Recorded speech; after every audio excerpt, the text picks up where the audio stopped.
Bienvenidos a esta gran comunidad. Se trata de una comunidad con propósito, conformada por individuos que quieran desarrollarse con humildad y apertura para dejarse desafiar.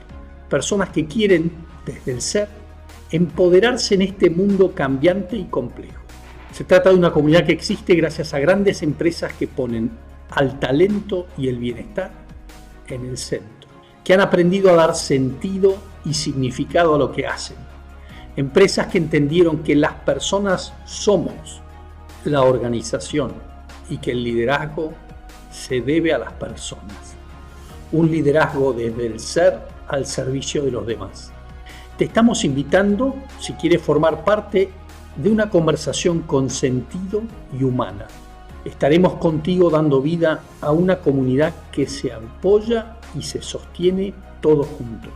Mi intención es que seamos el cambio que queremos ver y por eso lo que quiero es hablarte al oído, abrirte mi casa y sentados juntos en el sofá que conversemos, como conversan los seres humanos que disfrutan de una buena tertulia, para aprender unos de otros.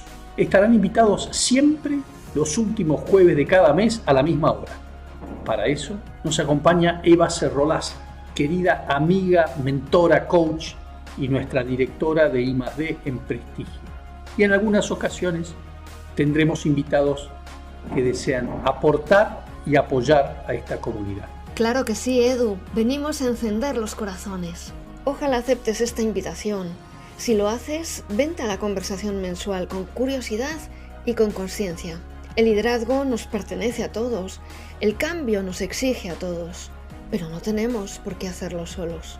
Si queremos aprender y adaptarnos con mayor conciencia de lo que somos y del entorno en el que estamos, solo podremos lograrlo desde el ser y la comunidad. Aprendamos a parar. Regalémonos este momento de valor mensual para reconocernos como humanos, como seres vulnerables. Estoy segura que le darás sentido a estas conversaciones porque las necesitarás. Esta comunidad de liderazgo desde el ser nos pertenece a todos, estás incluido. Sos parte. Bienvenido a mi casa.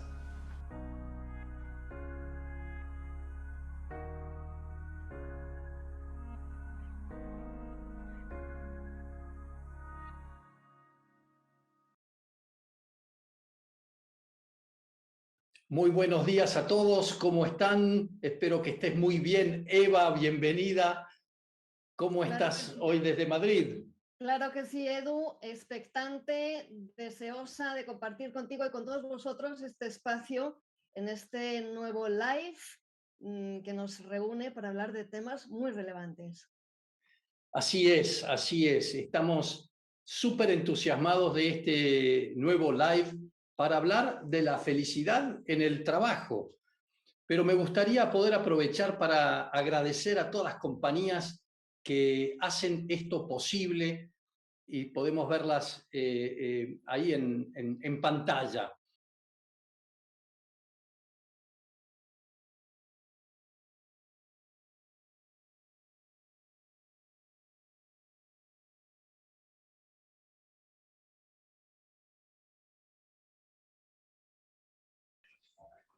¿Cuáles serían el propósito del live, Eva? ¿Qué nos podés decir sobre estos ciclos?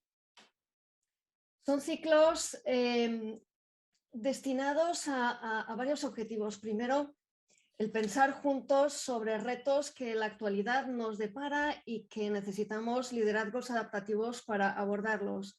Generar comunidad entre nosotros, pensar juntos para enriquecernos unos de otros en esta comunidad que estamos conformando y además invitarte a venir con nosotros, a reunirte con nosotros periódicamente los últimos jueves de cada mes. Qué buena propuesta. Y como decís, nosotros queremos realmente acompañarte dentro de tu lugar de trabajo. No es para sacarte del lugar de trabajo, sino para poner otra actitud, otra positividad dentro de tu día a día, dentro de tus quehaceres diarios. Así que ese es nuestro desafío. Así es, Edu. Y como poco pensarnos, ¿cierto?, en la mirada que tenemos ante las cosas. Y en este sentido, os invito a todos a dejar vuestros datos en ese código QR que está a vuestro alcance ahora mismo y que os invito a rellenar, a registraros, a formar parte de algo que es importante, algo que nace del compartir y de inquietudes comunes. Y luego de llenar sus datos, nos gustaría que nos contaran en el Menti, que les vamos a poner, que contestaran a la siguiente pregunta. ¿Cuál de los siguientes elementos tiene más impacto en la felicidad en tu trabajo? Porque antes de empezar tenemos que sentarnos y tomar conciencia. Y eso nos va a preparar para la conversación con Tal Ben-Shahar, de cómo estamos, qué estamos buscando, dónde estamos buscando la felicidad.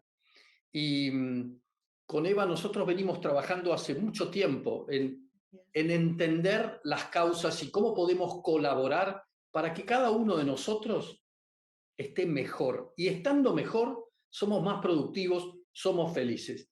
Y ahí tenemos entonces esa encuesta para que cada uno se conecte con lo que siente, con lo que cree, con lo que practica. ¿Cuál de los siguientes elementos tiene más impacto frente a tu felicidad en el trabajo? ¿El salario? ¿El clima laboral? ¿El jefe? ¿Los aprendizajes? ¿Las relaciones? ¿O el propósito? Y por supuesto ustedes dirán, bueno, es un poco de cada, pero ¿cuál de los siguientes elementos tiene más impacto?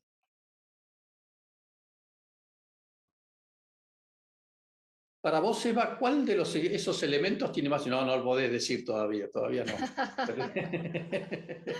Me pones en un apuro en este momento. Okay. Y después le preguntaremos a Tal. Seguramente. Él nos va a contar cuál de los elementos tiene más importancia. ¿Podemos ir viendo qué nos ha contestado la audiencia? Señor director. Ahí están, mirá. Ahí están los resultados. Fíjate cómo el clima es importante, el jefe no tanto, el salario está en un 10. Propósito, Sí. propósito, Edu, y clima.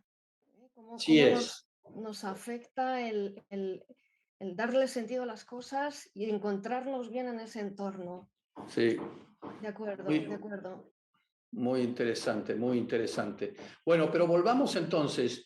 ¿Por qué estamos viendo bienestar y felicidad? Sí, es un tema. Hoy nos adentramos en un tema tan común para todos como subjetivo. Parece que todos supiéramos o que todos creemos saber qué es felicidad y interpretamos cada uno cosas distintas. Unos lo vinculamos quizá a un hedonismo, otros estamos mirando para otro lado y qué tan a menudo nos encontramos a nosotros, y si me voy al ámbito del trabajo, esto ocurre mucho, diciendo o escuchando discursos del tipo: qué suerte tienes que tienes un jefe que es buena gente, qué suerte tienes que estás bien pagado, qué suerte tienes que tu organización hace esto o aquello, qué suerte tienes. Como si muchos estuviéramos buscando la felicidad esperando tal vez que la vida nos la traiga, nos la regale, ¿cierto? ¿Y si no es cuestión de suerte? ¿Y si precisamente pudiéramos mirar desde otro lado? ¿Qué tiene que ver la felicidad con cada uno de nosotros y con mi estancia en el trabajo, mi tránsito por mi vida laboral? ¿Qué me hace feliz en el trabajo? ¿Y cuáles son mis posibilidades más allá de la suerte? Son muchas preguntas, incluida, ¿qué hacemos hablando de felicidad con la que está cayendo en el mundo? Bien, pues vayamos para allá. Edu, ¿qué te parece? Porque son muchas preguntas, muchas inquietudes, a mí me da muchísima curiosidad, de verdad que vengo con muchas ganas de escuchar a nuestro inestimable invitado. Totalmente, y me encantó la introducción y me recordó que hace un mes y medio estaba en Estocolmo y estaba en un primer encuentro de todo un ecosistema de académicos, de empresas, de universidades, que se habían planteado qué debían hacer para cumplir los objetivos de desarrollo sustentable que las Naciones Unidas habían puesto para el 2030, los famosos ODS o SDGs, si lo decimos en inglés, Sustainable Development Goals. ¿Y sabes cuál fue el nombre de ese summit? Objetivos de Desarrollo Interior. Y toda la fundación se llama Objetivo de Desarrollo Interior. Y dicen, no podemos obtener nada en el afuera si primero no cambiamos el adentro, a nosotros. Y ponen 5 ejes con un montón de habilidades, pero esencialmente son el ser, el pensar, el relacionarse con el otro, el colaborar y el actuar. Pero 5 aspectos que todos tienen que ver con nosotros. Y por eso vemos tanta similitud y tanta congruencia con este camino que estamos emprendiendo nosotros, que empezamos con Sosan, el monje zen, que está disponible en internet ahora, y hoy estamos con Tal Ben-Shahar. Ahí tenemos los Inner Development Goals, Objetivo de Desarrollo Interior. Fíjense cuán alineados están con este camino que estamos emprendiendo. Y ahora sí, entonces, lo voy a presentar a nuestro invitado, Tal Ben-Shahar, psicólogo, un PhD en psicología de la Universidad de Harvard, de origen israelí-americano, con quien tuve la oportunidad de viajar prácticamente una semana, 10 días por toda Latinoamérica, conversando frente a distintos auditorios sobre el tema de la felicidad. Aprendí muchísimo, no solamente de psicología positiva, que es su primera especialidad, sino desde la filosofía, sociología y un montón de disciplinas diferentes.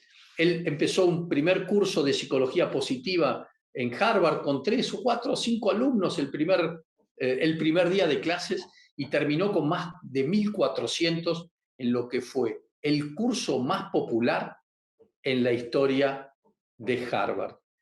Tal Ben-Shahar, very welcome to this live session with us.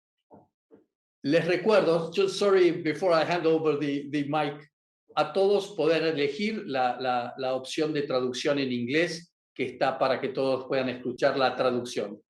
Welcome, Tal. Igualmente, Edu, que puedan hacer las preguntas a través del chat. Sorry. Tal. Muy bien. It's wonderful to be here. Great. We have so many questions to ask you, and why don't we start with a general question so that you can lay off the grounds? Why is it important to study, to consider happiness at work? And what can you say about it? Yeah. You see, there is a misconception today around the world about the relationship between success and happiness. Most people believe that if you become more successful, if you achieve a particular goal, if you make so much money, if you land the right job or get into the right university or find the right partner, all these goals, then you'll be happy. Success leads to happiness. But what we know from a lot of research and also from a lot of personal experiences is that this relationship doesn't hold true. In fact, sometimes the opposite is the case, meaning people who are consistently successful end up being less happy. We see it with rock stars. We see it with some, super athletes. We see it with very wealthy business people. In fact, the more successful they become, the less happy they become. Why? Because they believe that success will lead to happiness, and now they're successful and they're still not happy. And now they don't even have the hope that they had earlier that when they will be successful, happiness will find them. So they have gotten to their goal and haven't achieved their real, deep aspiration of being happy. Success does not lead to happiness. However, there is a relationship between these two variables. but it's the opposite of what most people think. It's not that success leads to happiness, it's rather that happiness leads to success. So what we know is that if you increase levels of well-being, even by 3, 4, 5%, not that much, you significantly increase levels of creativity and innovation. And of course, creativity and innovation is no longer a luxury in the modern workplace, it's a necessity. Additionally, you increase levels of well-being by 3 to 5%, you find significant increase in productivity, in levels of engagement. Daniel Goleman, the psychologist, calls our age the age of distraction. So engagement is really important because when people come to work, even if they're in the workplace or in front of their computer for 8, 9 hours a day, that doesn't mean that they're being productive, creative, engaged. They could very well be distracted. They very often are, which is why you increase levels of well-being, engagement goes up significantly. That matters. Teamwork, relationships in general improve significantly when you increase levels of well-being. Physical health improves. Vitality, energy goes up significantly with a small increase in well-being. So what we see is a direct impact of well-being, of happiness on success. And when I say success, I mean personal success of the individual, as well as organizational success, as well as societal success, because all these micro successes add up to macro flourishing. So why is happiness important in organizations? Well, first and foremost, because we all want to be happy, because it feels good to feel good. So that is the direct impact of happiness. There is also an indirect impact of happiness, the byproduct of increasing well-being. And that is for creativity and innovation, for productivity, for engagement, for motivation, for organizational profits, for individual flourishing. That is very interesting to see how we look for success thinking it will lead to happiness when it's not necessarily the case, or as you say, probably is the other way around. And it's also interesting that we can't search for happiness just with that name. I remember you telling me that I think it was Thoreau, the French poet and philosopher, that said happiness is like a butterfly. When you try to chase it, it flies away. But if you take care of other things, it comes slowly on your shoulder. Talk us a little bit about that paradox of not looking for happiness with that name. Yeah, Eduardo, this is such an important concept and such an important and meaningful misunderstanding that many people, even within my field, do not fully recognize.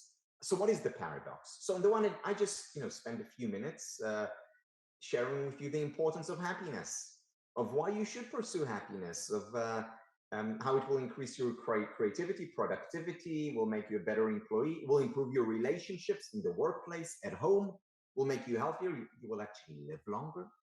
So for every reason conceivable, you want more happiness. Happiness is a good thing. So that's one side of the equation, but there is another side. And that side tells us, and this is specifically research by Iris Moss, who's from the University of San Diego.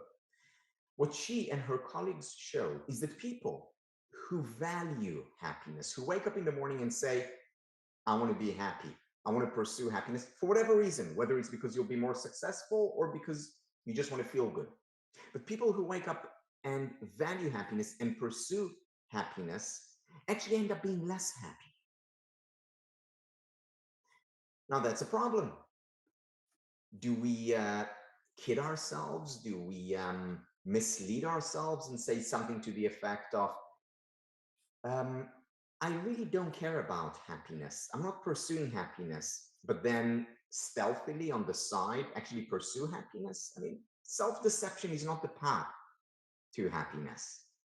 So what do we do about, on the one hand, happiness being very valuable, but on the other hand, being told that pursuing it directly actually hurts us more than helps us? The answer to that is that we need to pursue happiness indirectly. Let me use an analogy that has helped me a lot in understanding this. So you go outside and it's a beautiful, warm, sunny day. And you look up at the sun, and what happens? It burns your eyes. You hurt yourself. So looking at the sun directly, that hurts. However, what if you take the sunlight and you have, a prism that you use, and with the prism, you break the rays of the sun. And what do you see? You see the colors of the rainbow. And then you look at those, and then you can enjoy them and savor them and derive benefits from their beauty. So observing the sun directly, that hurts. Observing it indirectly, there's benefit there. And it's the same with happiness. Pursuing happiness directly, that hurts us. It actually makes us less happy. Pursuing happiness indirectly, that can contribute to our well-being. So for example, pursuing happiness directly is about saying, I want to be happy, or I choose to be happy. I want my company to be a happy company. Indirectly means breaking it down, just like we break down sunlight, into its elements. What are its elements? Things like meaning and purpose, things like gratitude, things like physical activity, things like relationships, things like intellectual growth and development, things like being present and mindful. These are all elements of happiness. And if I pursue those, then I increase my levels of happiness. That's how I overcome the paradox. How? By indirectly pursuing happiness, pursuing those elements that make us up happiness. In other words, pursuing the metaphorical colors of the rainbow. What a beautiful metaphor. Eva, what do you think? Can we grasp those colors and start trying to understand those colors? It's a good metaphor, yes, Edu, thank you, Tal. I was thinking then if we have those elements, purpose, you say, those things that are meaningful for me, that means that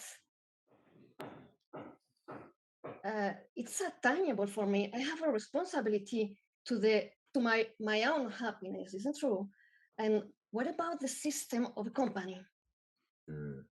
Yeah, no, I'm glad you chose purpose. I gave many examples, and you honed in on purpose, which is so critical, of course, for personal happiness, as well as for organizational well-being.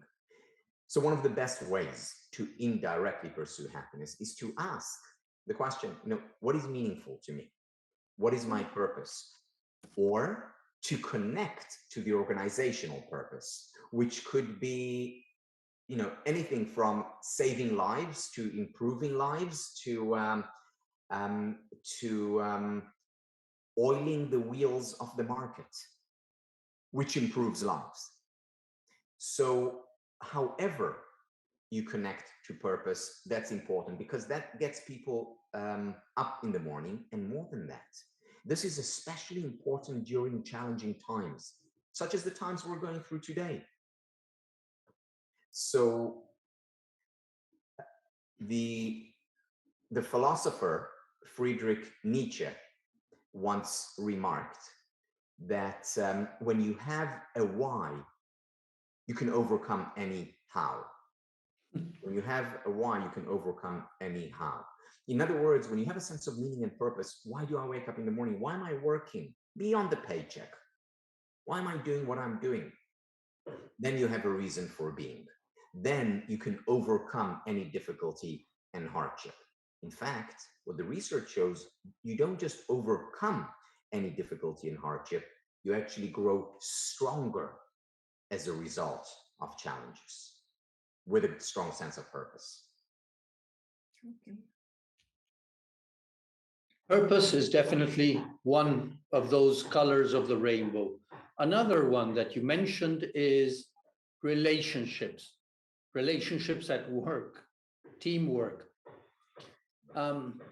With a pandemic and the hybrid way of working, how can we achieve meaningful relationships?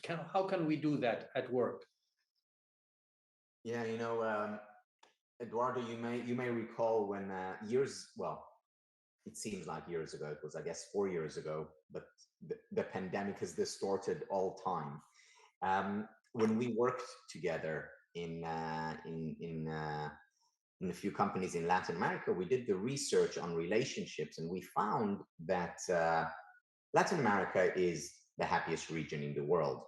But we knew that before. But what we also found was that the happy group in Latin America was the older generation rather than the younger generation. And the main reason for that was that the older generation relied on real face-to-face, traditional, so to speak, relationships, whereas the young generation relied mostly on social media. And 1,000 friends on social media are no substitute for that one best friend. And the question is, if it's so important to have real face-to-face, in-person interactions, what does this mean for our present and future, when so many workplaces are either going digital or many, if not most, are going or will go hybrid? Here is what it means. It means, first of all, that hybrid is a lot better than fully online. Even if it's more efficient when you don't have to travel to work, even if it's more convenient for 1,000 reasons, there is still a lot of value for in-person, in-office, playing in the same sandbox, working in the same boardroom. There's a lot of value to that, even if it's more expensive. Why? Because the benefits thereof are significant. Remember, I mentioned you increase levels of well-being, even by a little bit. And what you find is increase in creativity and innovation, in productivity, in teamwork, and so on. Well, face-to-face interactions significantly increase levels of well-being. So that's point one. Point two, even when you are online, it is still possible to derive a great deal of benefit, and in terms of relational well-being. If you're paying attention to whomever it is across the screen from you, if you're being mindful and present to the conversation, as opposed to using this time to doing many other things, because you can simply, mute yourself and switch the screen off and multitask. So if we can single task when we are interacting with people, even if it is online, not ideal, but there are still many benefits to relational well-being, and we can still cultivate and strengthen our relationships with others. But that takes paying attention, being present to the relationship, really listening, engaging with the person, even if they're not in the same room with us.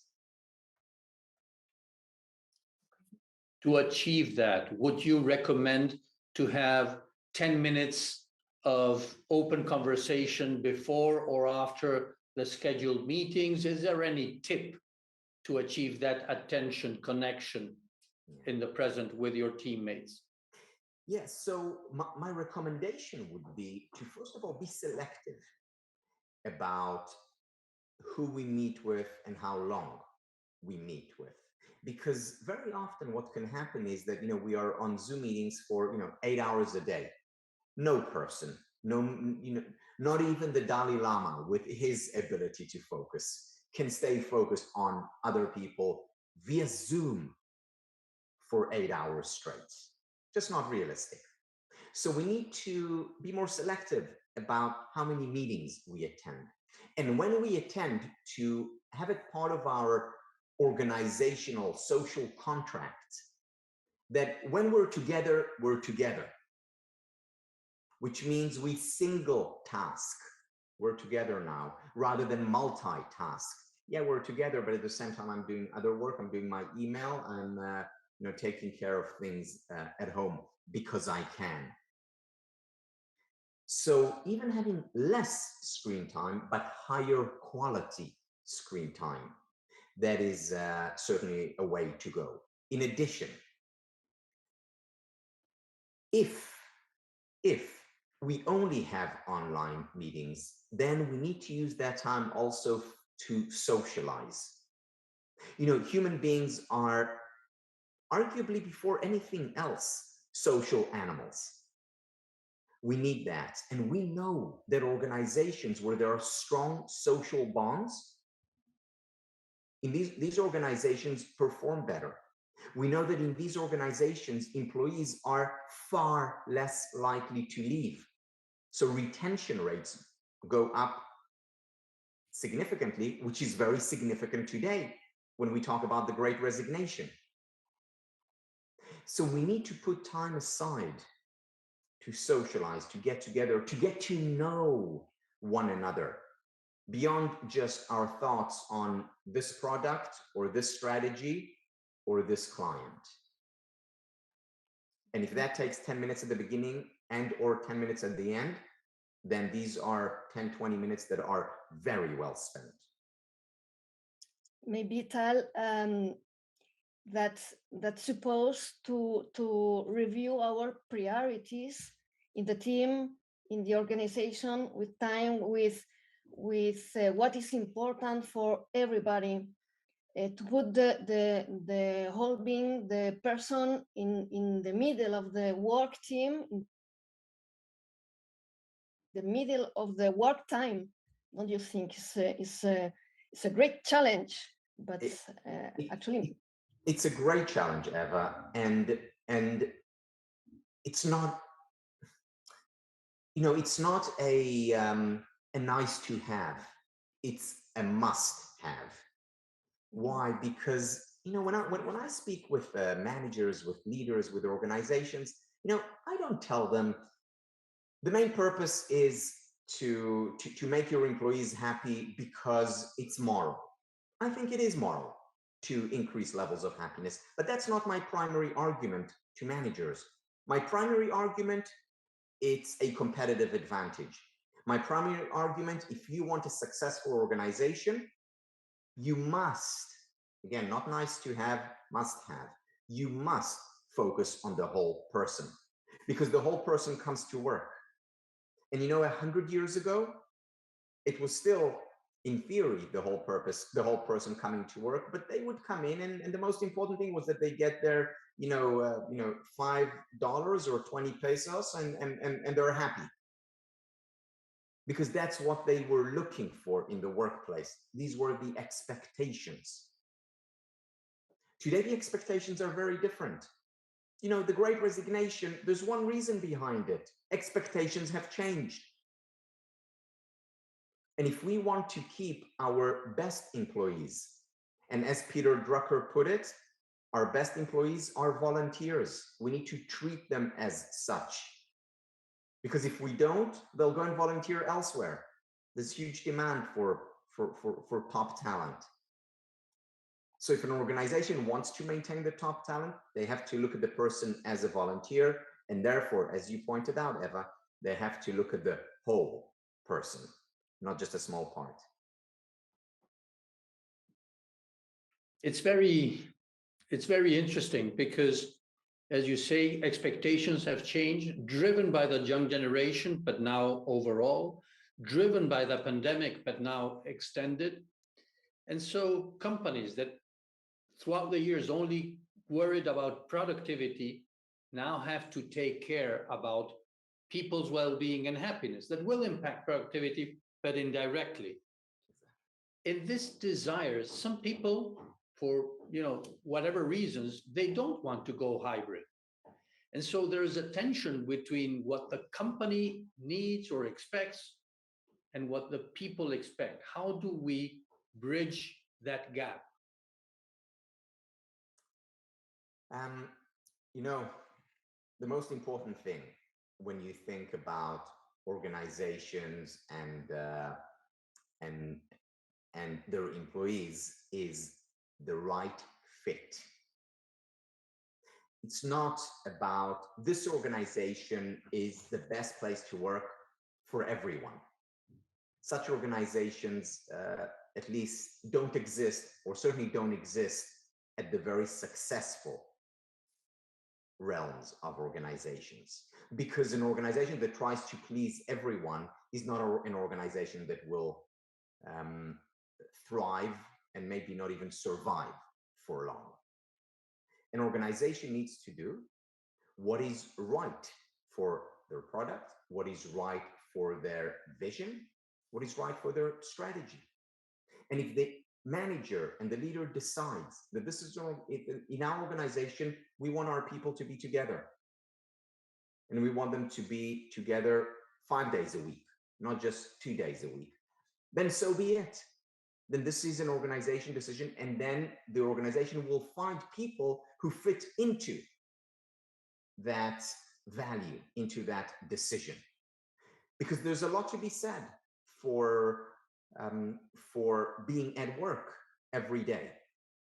Now, again, that's not right for every organization, and it's not necessary for every product. It's very different if you have a manufacturing plant versus IT services. It's very different if you're a salesperson where you have to travel around anyway, versus the HR department where you need to be accessible, available to employees. So there are many factors that matter, but the managers, the leaders have to decide what is right for our organization. What kind of organization do I see? And then follow up on it, realizing that it's not the right fit for everyone. You can't and you don't need to please all people all of the time. In fact, some of the most successful organizations in history, whether you're talking 20th century or today, were places where some people would never, ever work because it would be hell on earth for them. Whereas for other people, it was heaven on earth, working with these organizations for an entire career. So it's all about the right fit, identifying what's right for the organization, and then find the people that match the needs of the organization while thinking about the whole person. The reshuffling of workers and companies to readapt. Yeah, that's a good way of putting it, Eduardo, because maybe the great resignation is simply the great reshuffling.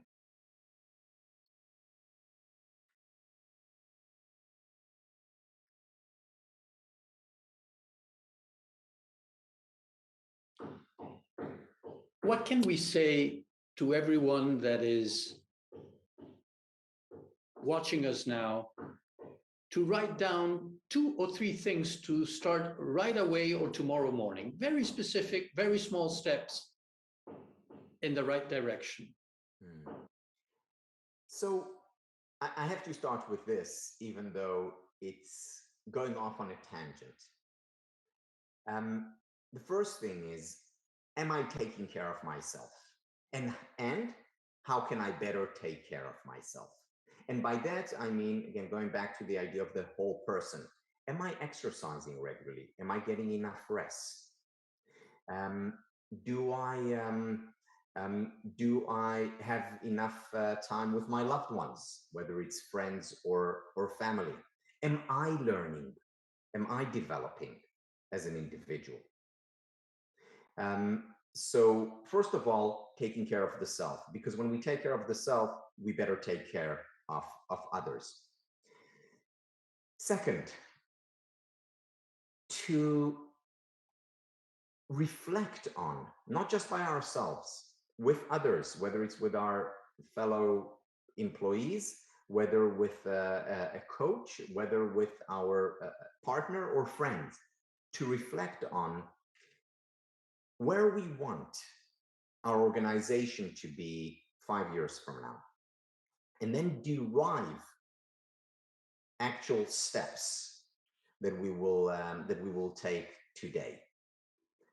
So that's second. Third, appreciate what is already going well. So it's not just thinking about what I need to change, where I need to go in the future. It's about also appreciating what is going well in the present, or what did I do, or we as an organization do very well over the past 2 years, which have not been easy for most people. So appreciation of the past is important if we are to create or imagine or bring into existence a better future. Okay. That you just told the importance of take care of ourselves in the way to take care of the others. If I was John Smith, 48 years old, working all the day because I have two children to take care, in a normal life, normal people, how to start? Where do I have to start to build this happiness, this conscientious, to take care about myself and of the others too? Yeah. So my first recommendation would be to start small, and related to that, start easy. Okay. So for example, let's say I want to become physically more active. We know that, first of all, of course, it's healthier physically, but also it also contributes to better management, to more creativity. It also contributes to more resilience, because physical toughness is related to mental toughness. So exercising is good. I mean, there are very few people who would tell you otherwise. But let's say I have not exercised for a while, and especially during COVID, I've been lazy and have regressed in this area. Start small, start easy. Meaning, start with 5 minutes a day. Easy meaning start where it's fun for you. Is it fun for you to just dance? Is it fun for you to go for a walk with a friend? Is it fun for you to maybe just play football with your kids? Whatever is fun, whatever is easy, start with that. And the key here, and that applies to all change efforts in organizations, at home, on the individual level, on the collective level. The key is that small changes make a big difference if consistently applied. I'll give you another example of short and easy. Let's say you want to start being more present, more mindful. Start by meditating 1 minute a day, or maybe 3 minutes a day if you really want to go wild. But start small and do it consistently, day in and day out. Or let's say you want to create a more positive workplace where you're more appreciative of your employees. Set yourself the target of appreciating 1 employee a day. You do it consistently, you do it day in and day out. Over time, it will become a habit and will expand. So the key is small changes, consistently applied, and these will make a big difference over time. Now, what that does also is it makes it a lot more accessible to apply, because I don't have to say, well, I don't have an extra hour a day to start taking care of myself. Well, you don't need an extra hour a day. In fact, you can use what you're already doing just in a slightly wiser way. Instead of taking the elevator, walk up the stairs. When you are being with a client, Make a point of being extra mindful, extra present. And when you're doing that, you're meditating. So small changes can be applied in your day-to-day without an additional expenditure of time. Just simply need to find creative ways of introducing small positive changes consistently applied. That is so fantastic to hear such practical and life-changing tips and recommendations. Just one last comment. Tal Ben-Shahar is the co-founder of HSA, the Happiness Studies Academy. They're launching another cohort very soon. We have partnered with Tal to promote it throughout Latin America, and it's really a very unique way of diving into the happiness studies. Tal, do you want to say a word about it? Yeah, if I had to limit it to one word, the word would be meaningful. It's very meaningful to me to work with Prestigio. It's very meaningful for me to bring the certificate in happiness studies to Latin America. And I hope that these ideas from the science of well-being will enter more and more organizations. And I hope that it will happen because a happier world is a better world. Because if we increase levels of well-being, we'll have more productive, more creative, more engaged employees who play better on their teams and, very importantly, who are kinder and more generous. And this is what we all want for ourselves, for our families, for our organizations and nations. Absolutely. Well, thank you so much on behalf of Eva, myself, all the Prestigio live crowd that's out there. And we'll continue our conversations with you because they're always inspiring. Eva? Thank you, Tal. It was a great conversation. I will have so many ideas to start these little steps. Thank you so much for this practical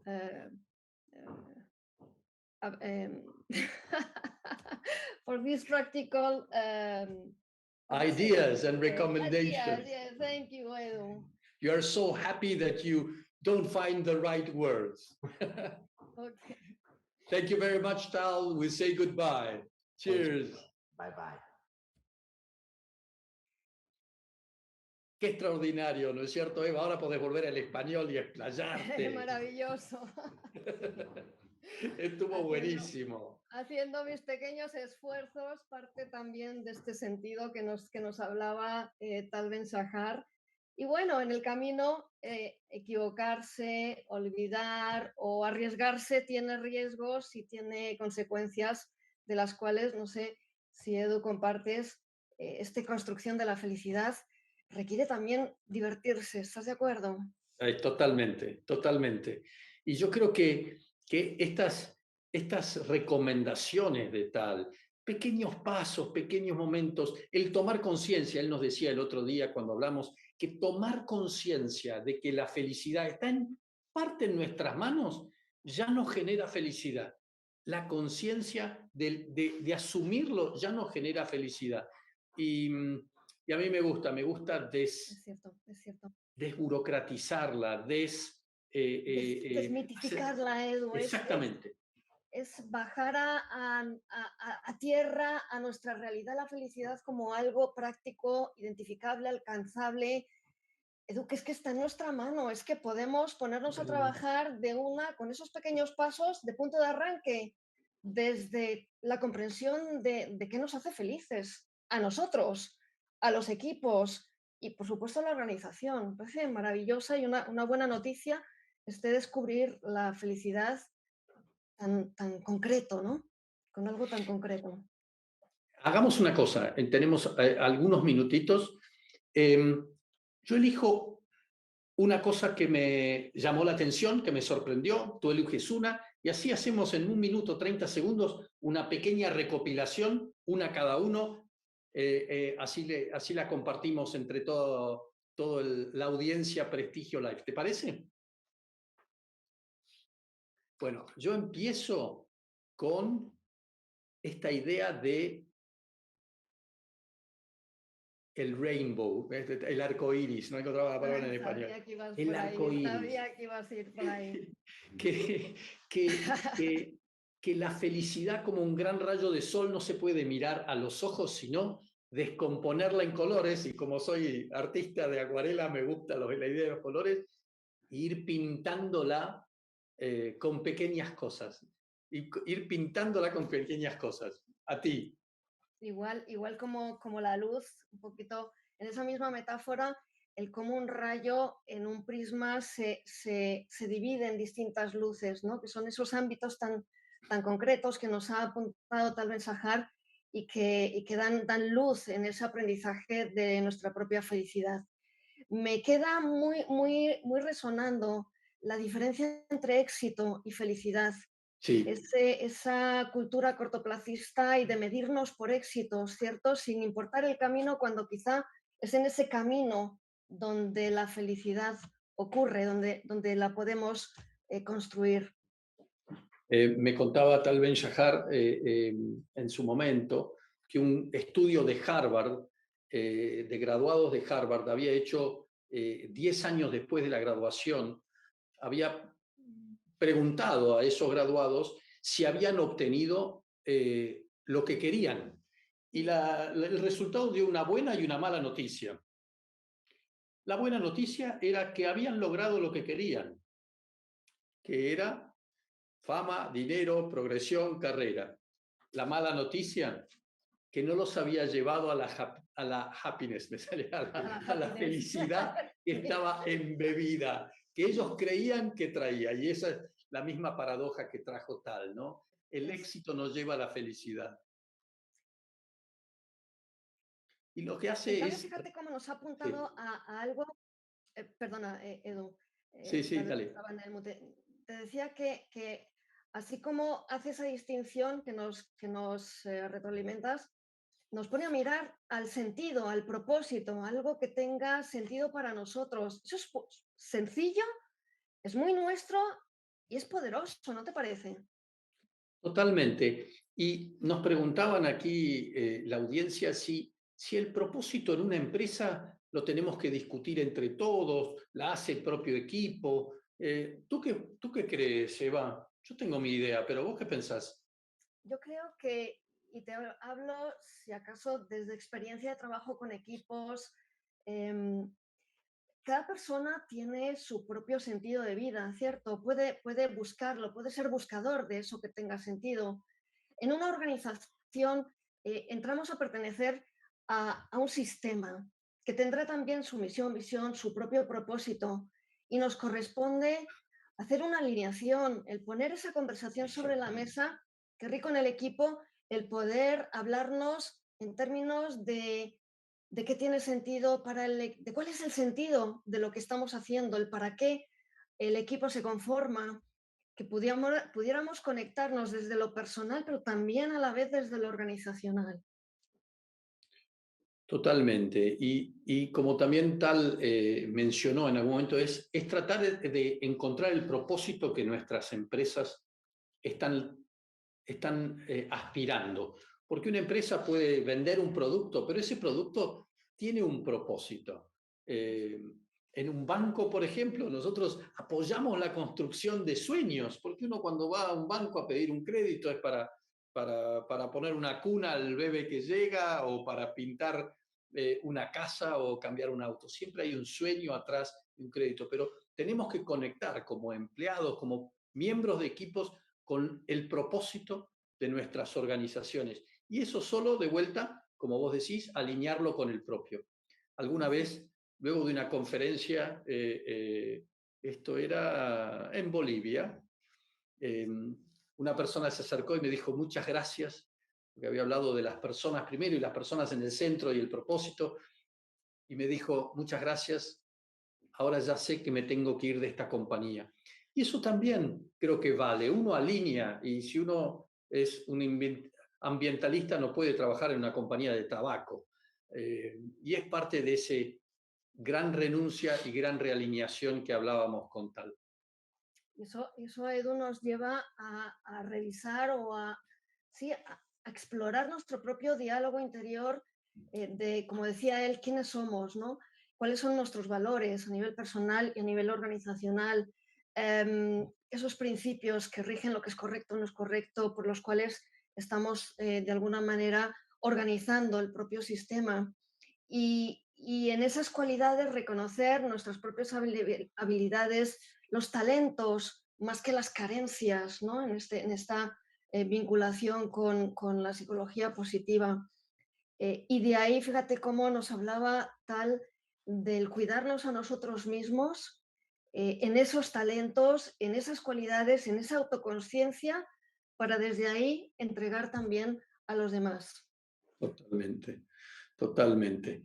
Y en esa apertura a los demás, no la menciono esta vez, pero hemos hablado con Tal de la curiosidad como fuente de aprendizaje, la curiosidad como fuente de apertura al mundo, sea el otro, sea la naturaleza, y conectar, ¿no? La empatía, la escucha, todas dimensiones que en los conceptos de Tal Ben-Shahar son fundamentales para la felicidad.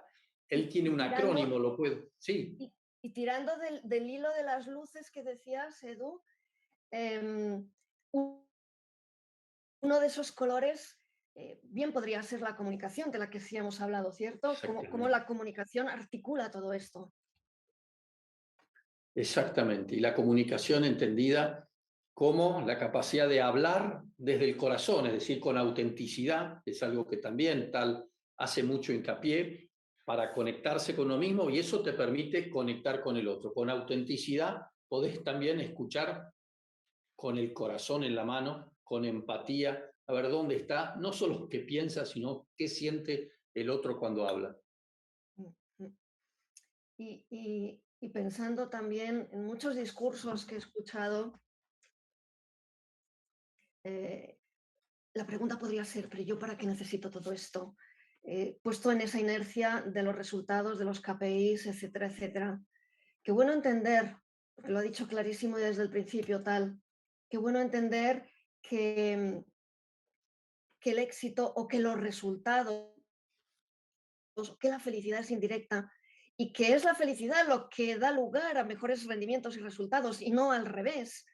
Me parece muy potente el haber invertido esa relación causal, porque nos pone a mirar precisamente en todo este constructo de la felicidad como foco de atención. Bueno, estamos llegando al final y me gustaría preguntarle a todos ustedes cómo están, cómo se sienten. Este pequeño paso que ha sido 1 hora en el medio de la semana, ¿ha contribuido a tomar conciencia, a que ustedes se puedan anotar, esto voy a hacer mañana? Que no quede solo en un qué interesante, hagámoslo relevante, hagámoslo transformador en nuestra vida. Anótense, a partir de mañana voy a hacer 5 minutos de ejercicio, voy a hacer 2 minutos de meditación. ¿Cómo se sienten ahora? Podemos en producción poner el menti para que la gente... ahí está. ¿Con qué emoción terminan la sesión de hoy? ¿Con qué emoción terminan la sesión de hoy?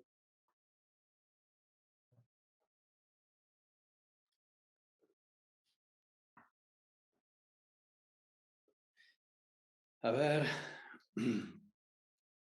Ahora sí te dejo que lo preguntes, Edu. ¿Con qué emoción terminas tú? ¿Con qué emoción que has vivido? Yo me voy con entusiasmo. Y es una palabra que me encanta, creo que el otro día les contaba. La etimología de entusiasmo, ¿saben de dónde viene? ¿Sabes, Eva? No. El antiguo griego, cuando el actor subía al escenario y parecía como loco, decía, tienen embebido el Espíritu de Dios, en Teo, en Dios. Y es cuando se nos desborda esta energía, porque mi pasión y mi propósito es poder contribuir y llevarles a ustedes a su escritorio, a su casa, a su oficina donde están sentados a Tal Ben-Shahar, que es el maestro número 1 del mundo en felicidad, para que nos cambie de a poquito la vida a cada uno de nosotros y a nuestras organizaciones. Agradecida, tranquilidad, mira qué lindo, aparece mucho agradecimiento, alegría, conciencia, bienestar, pensativa. Hay un feliz por ahí también. Yes. Añado la ilusión de encontrar nuevos motivos para seguir en estos live, la ilusión de haber compartido con todos vosotros este espacio, ilusión por todo lo charlado. O sea, a mí me parece mágico el hablar de estos temas y llevarlos a la realidad y cambiar el mundo, de verdad. Totalmente, totalmente. Así que les agradecemos a todos ustedes por estar, por escucharnos, por estar abiertos a estos live que vamos a volver a repetir. Tenemos el próximo live, como hemos dicho, el último jueves de cada mes, 28 de julio, con Bernardo Vargas, el ser para servir, porque todo como le preguntaste varias veces, Eva, ocuparme de mí y take care of myself es también para poder servir al otro. Y Bernardo Vargas ha hecho una transformación increíble en el grupo ISA, usando justamente estos principios, totalmente aplicados a la práctica. Eso es. Y agradecer a las empresas sponsor, a todos los presentes, por ese apoyo. Animaros a todos a formar parte de esta comunidad donde veis que aprendemos juntos. Y bueno, ahí los tenemos, estas empresas, gracias a las cuales estamos aquí y lo hacemos posible. Gracias por esa conexión, por ese apoyo. Animaros a, como dije al principio, a dejarnos los datos para que os mandemos información sin otra intención que esa y que ojalá os despierte la curiosidad de saber más. Yo desde luego, Edu, me voy con el corazón contento, con el corazón lleno, me voy feliz y muy agradecida por todos vosotros. Yo también, muchas gracias a todos y nos vemos en un mes de vuelta aquí con Eva para conversar sobre qué hacemos con todo esto, cuál es nuestro próximo paso. Muchas gracias a todos y un beso grande para vos, Eva, que estás en Madrid y yo aquí desde Buenos Aires para todo Hispanoamérica. Igual, Edu, un abrazo muy grande. Hasta pronto. Hasta pronto.